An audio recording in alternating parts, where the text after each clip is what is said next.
Nagbabala ang Land Transportation Office laban sa mga ahensya at dealer ng mga kotse at mga motorsiklo na delayed ang release ng ORCR at kahit mga plaka. Ayon kay LTO Chief Assistant Secretary Vigor Mendoza II, nagsimula na ang kanilang kampanya laban sa mga pasaway na ahente at dealer. Sa katunayan, may inisyal na umano silang listahan ng mga ito na inirekomendang patawan ng sanction tulad ng multa at suspensyon ng accreditation na umaabot sa 28. Git ni Mendoza, ang ginagawa na ito ng LTO ay alinsunod na rin sa kautusan ni Pangulong Ferdinand R. Marcos Jr. na tugunan ng backlog sa mga plaka at iba pang LTO documents sa lahat ng uri ng mga sasakyan.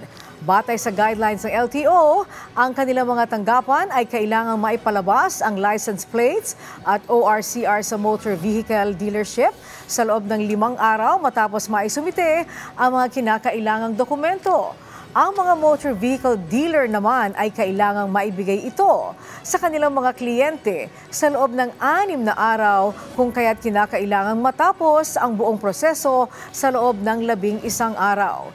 Hinimok naman ni Mendoza ang ating mga kababayan na dumulog sa LTO para sa mga reklamo at bukod sa kanilang social media accounts ay maaari ding tumawag sa aksyon on-the-spot hotline na 0929-2920865.